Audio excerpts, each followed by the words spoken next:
हरे कृष्णा। हमारे सनातन धर्म में एकादशी का बहुत अधिक महत्व होता है। इस दिन हम सभी वैष्णव उपवास रखते हैं, परंतु उपवास का मतलब केवल अन्न जल से दूरी बना लेना नहीं होता। उपवास का अर्थ है पास रहना।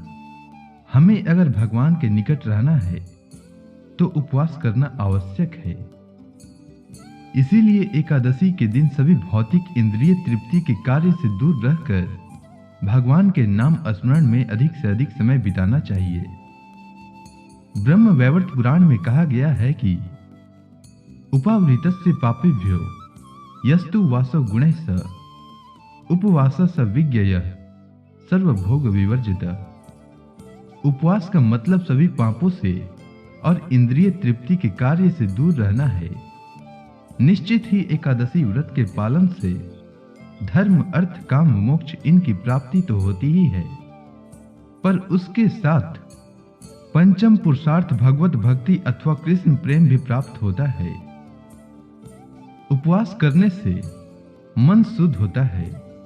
मन को वश में करके भगवान श्री कृष्ण के प्रति अपनी श्रद्धा बढ़ाना यह कारण है। मन को वश में करके भगवान श्री कृष्ण की सेवा उत्तम प्रकार से करने के लिए उपवास सहायक होता है। एकादशी के दिन अन्न का त्याग करके शरीर की आवश्यकताएं कम करके श्रवण कीर्तन के द्वारा भगवान की अधिक से अधिक सेवा करना यही उपवास का उद्देश्य है। इससे भगवान संतुष्ट होते हैं। जो लोग एकादशी को अन्न ग्रहण करते हैं, भोजन करते हैं, वह बहुत ही पतित जीव हैं। उन्हें अधम माना जाता है, क्योंकि वे जो भोजन करते हैं वह श्वान की विष्ठा जैसा होता है। जो यह व्रत नहीं करता उसके लिए यमदूत है ही, वो नरकगामी बनता है। एकादशी के दिन पाप पुरुष अन्न में वास करते हैं, इसीलिए अन्न ग्रहण नहीं करना चाहिए। जिसे अपना हित करना हो उन्हें अन्न का एकादशी के दिन त्याग करना चाहिए। इस दिन चावल, गेहूं, ज्वार, मक्का या इनसे बने पदार्थ, दाल, मूंग, मसूर, तूर, चना, मटर, जौ, राई और तिल का तेल, इन सब चीजों का सेवन भूल कर भी नहीं करना चाहिए, अन्यथा व्रत भंग होता है। भक्ति में प्रगति करने के इच्छुक व्यक्ति को इनका सेवन कदापि नहीं करना चाहिए। इस बार मार्गशीर्ष मास के शुक्ल पक्ष में पड़ने वाली एकादशी, जिसे मोक्षदा एकादशी के नाम से जाना जाता है, वह 14 दिसंबर दिन मंगलवार को पड़ रहा है। एकादशी व्रत करने की हृदय से इच्छा रखने वाले वैष्णवों को 14 दिसंबर को व्रत रखना चाहिए और पारण अगले दिन 15 दिसंबर को सुबह 7:05 से सुबह 9:09 के बीच करना चाहिए। इस दिन मोक्षदा एकादशी व्रत कथा अवश्य सुनना चाहिए। मोक्षदा एकादशी की कथा कुछ इस प्रकार है। ब्रह्मांड पुराण में मार्गशीर्ष महीने के शुक्ल पक्ष में आने वाली मोक्षदा एकादशी का महात्म्य भगवान श्री कृष्ण युधिष्ठिर से कहते हैं। युधिष्ठिर महाराज ने पूछा, हे देव देवेश्वर, मार्गशीर्ष के शुक्ल पक्ष में आने वाली एकादशी का क्या नाम है? उसे किस प्रकार करना चाहिए? किस देवता को पूजना चाहिए? कृपया इस विषय पर विस्तार से कहें। इस पर भगवान श्री कृष्ण ने कहा, मार्गशीर्ष के शुक्ल पक्ष में आने वाली एकादशी को मोक्षदा एकादशी कहा जाता है। इसकी महिमा सुनने से वाजपेय यज्ञ का फल प्राप्त होता है। यह एकादशी पाप हरण करती है। हे राजन, इस दिन तुलसी मंजरी और धूप दीप के साथ भगवान दामोदर की पूजा करनी चाहिए। बड़े बड़े पातकों को नष्ट करने वाली मोक्षदा एकादशी की रात्रि में मेरी प्रसन्नता के लिए नृत्य, कीर्तन तथा कथा करके जागरण करना चाहिए। जिसके पूर्वज नरक में हैं, वे इस एकादशी के पुण्य को पूर्वजों को दान करने से उनको मोक्ष की प्राप्ति होती है। प्राचीन काल में वैष्णव निवासित रमणीक चंपक नगर में वैखानस नाम के महाराज राज्य करते थे। वे अपनी प्रजा का संतान की भांति पालन करते थे। एक रात को उन्होंने स्वप्न में देखा कि उनके पितर नीच नरक योनि में हैं।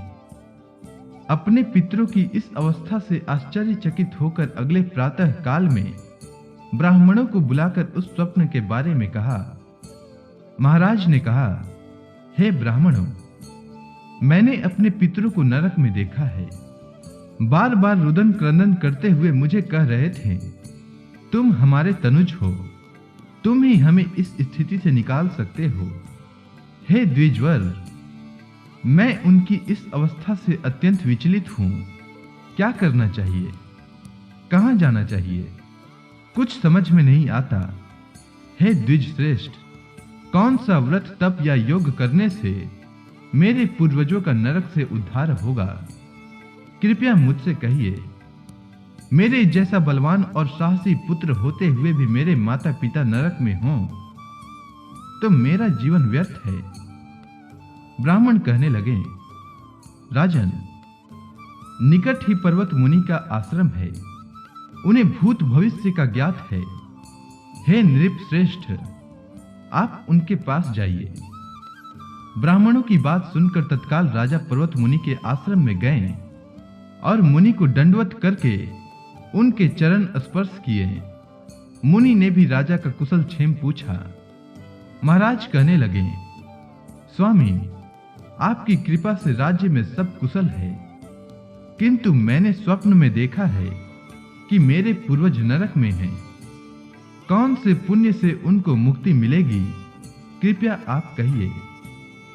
राजा के वचन सुनकर मुनि कुछ काल ध्यानस्थ हुए और राजा से कहा, महाराज, मार्गशीर्ष महीने के शुक्ल पक्ष को मोक्षदा एकादशी आती है। उस व्रत का आप सभी पालन करके उसका पुण्य पूर्वजों को दान कीजिए। उस पुण्य के प्रभाव से उनकी नरक से मुक्ति होगी। भगवान श्री कृष्ण ने कहा, हे युधिष्ठिर, मुनि के वचन सुनते ही राजा ने घर लौटकर एकादशी व्रत को धारण करके उसका पुण्य अपने पितरों को दान दिया। उस पुण्य के दान करते ही आकाश से पुष्प वृष्टि हुई। वैखानस महाराज के पिता पूर्वज नरक से बाहर निकल के आकाश में आए और राजा को कहा, पुत्र, तुम्हारा कल्याण हो। इस आशीर्वाद को देकर वे सब स्वर्ग में गए। इस प्रकार जो कोई चिंता मणि समान इस एकादशी का व्रत करेगा, उसे मृत्यु के बाद मोक्ष मिलेगा। जो इस महात्म्य को सुनेगा, पढ़ेगा, उसे वाजपेय यज्ञ के फल की प्राप्ति होगी। तो प्रेम से बोलिए, विष्णु भगवान की जय।